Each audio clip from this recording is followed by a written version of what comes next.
Nous ne pouvons mentionner que quelques-unes des choses qui se sont appuyées sur ces 40 jours où notre Seigneur est apparu, s'est révélé. Mais elles sont suffisantes pour montrer quelle période formidable ce fut. Néanmoins, remarquons d'abord que c'est l'une des grandes périodes de 40 jours ou années de la Bible. Ce n'est pas un accident. S'il y a eu 40 jours après sa résurrection, il y a eu 8 périodes majeures de 40 jours ou années dans la Bible. Je vous laisse le soin de les découvrir, mais j'en mentionne quelques-unes. Il y a eu les 40 grandes années de la vie de Moïse en Égypte, un temps de profonde préparation et d'épreuve, particulièrement l'épreuve de son cœur. Si toute l'opulence, les trésors et la science de l'un des plus grands empires de l'histoire vous est ouvert et à votre disposition, votre attitude à l'égard de ces choses constitue un très bon test pour savoir où se trouve votre cœur.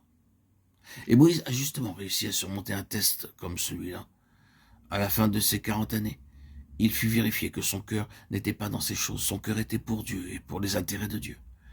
40 est toujours le nombre de l'approbation, de la mise à l'épreuve, de la vérification et de la décision. Et ce fut bel et bien décisif, n'est-ce pas, quant à Moïse à la fin de ses 40 années.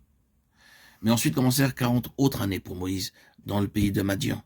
Et si les 40 premières furent une mise à l'épreuve de son cœur, les 40 suivantes furent un temps de mise à l'épreuve de sa foi.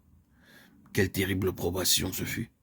Entreprise manquée, espoir et perspective déçues, et la conscience qu'il était pour la plus grande part responsable de cela par sa propre folie.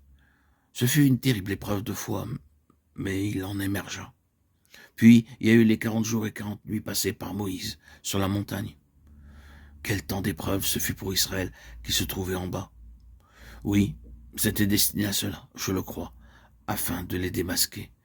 Et nous savons comment ils en sont ressortis à partir de ce moment-là. Ils furent éprouvés au-delà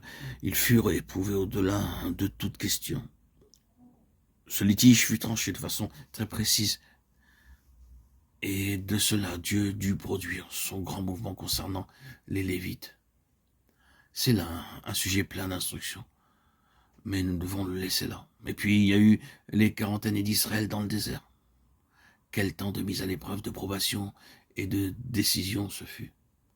Il y a d'autres périodes de 40 jours ou années, mais nous sautons de là au Nouveau Testament à la mise à l'épreuve de notre Seigneur pendant 40 jours dans le désert. Un temps d'épreuve sans précédent et finalement à ces 40 jours après la résurrection. Vous voyez le caractère, la nature et la signification de 40 comme un temps de mise à l'épreuve et de vérification, de démonstration, de décision et d'établissement.